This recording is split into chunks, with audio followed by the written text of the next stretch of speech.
You know, if there's one thing that's true about life, is that everything changes, always. So today, Stephanie is going to tell us about how to prepare a dog for changes. Stephanie, I'm excited to hear what you have to say about this. Yes, and I think that some of these things we've touched on before, but we never have put it all together, I don't think. So we're doing this during kind of the getting towards the holiday season, but it's not just holidays that cause change. Kids go back to school or they're off for summer, you move, someone moves into your house that wasn't there before, like a partner. Someone moves, unfortunately, out of your house that has been there for a while. And that could be a partner or it could be a child who's going away for university. So these things happen. And our dogs like routines. So they feel most secure when they know what to expect. And major changes like holiday schedule, going back to school, having somebody visit, they can cause uncertainty and stress for your dog. And it often shows up in either clinginess, like they are just keeping track of you like crazy, or destructive behavior. Maybe they're more reactive to things in the environment. Okay. So try and keep key things as predictable as possible even when other things shift. So that's things like meal times, potty breaks, downtime, training time, time that you have with your dog. Okay, try and make sure that those kind of that's your mooring, right? So that your dog has that, and then they're better able to deal with the different changes. Okay, our energy impacts our dogs. You don't have to pretend that everything's fine. That's not even possible. Okay. However, you can model calm. So you're going to take a few minutes every day. Breathe. Okay. That's a big one. I tell my clients this all the time. You have to pause and take a nice deep breath. Stop trying to fix the problem. Okay.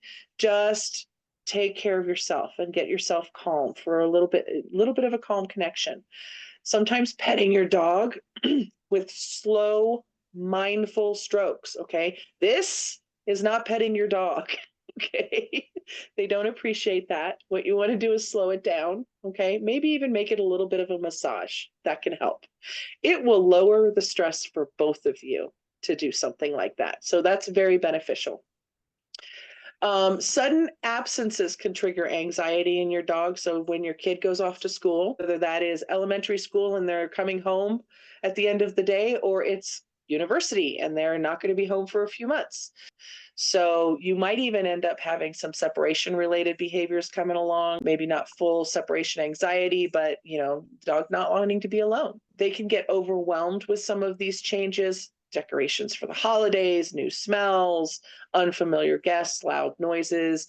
Those kinds of things can really make them stressed and be overwhelming for them. Even small changes like rearranging your furniture, you may think it's not a big deal. For them, especially if they're sensitive, it can be a big deal. So you're going to want to make sure that you create a safe space for them. Use a cozy room or a crate with a cover, calming music, their favorite toy, maybe a shirt that you have worn that has your smell on it. Give them a retreat when they need a break. And sometimes we can't do that, and that's why it's important to keep those routines that you can keep regular, keep those in place. So the best thing I can do if there's been a change in the household is just to stick to the everyday routines that we normally have as best I can. That helps Mm-hmm. reinforce their trust and confidence. Yes, yes. And make sure that they have a safe place. And make sure that you're taking moments to help yourself calm down. Yeah, I like that massage idea. I think that it needs to be a three-way. I think I need to be massaging the dog, and someone needs to be massaging me at the same There you time. go. There you go. There have been studies that show that our dopamine increases when we are petting our dogs. So it actually just you would get that relaxation just by doing that massage with your dog, and then your dog would get they get a dopamine spike when we interact with them in a positive way. So I really enjoyed what you said too about if you're rubbing your dog like this, if you're petting them like this, and I see people do it all the time. yes, It I would hate it if somebody was doing that to me, but if yes, somebody's yes. nicely stroking my back, I'm really quite Mhm. happy.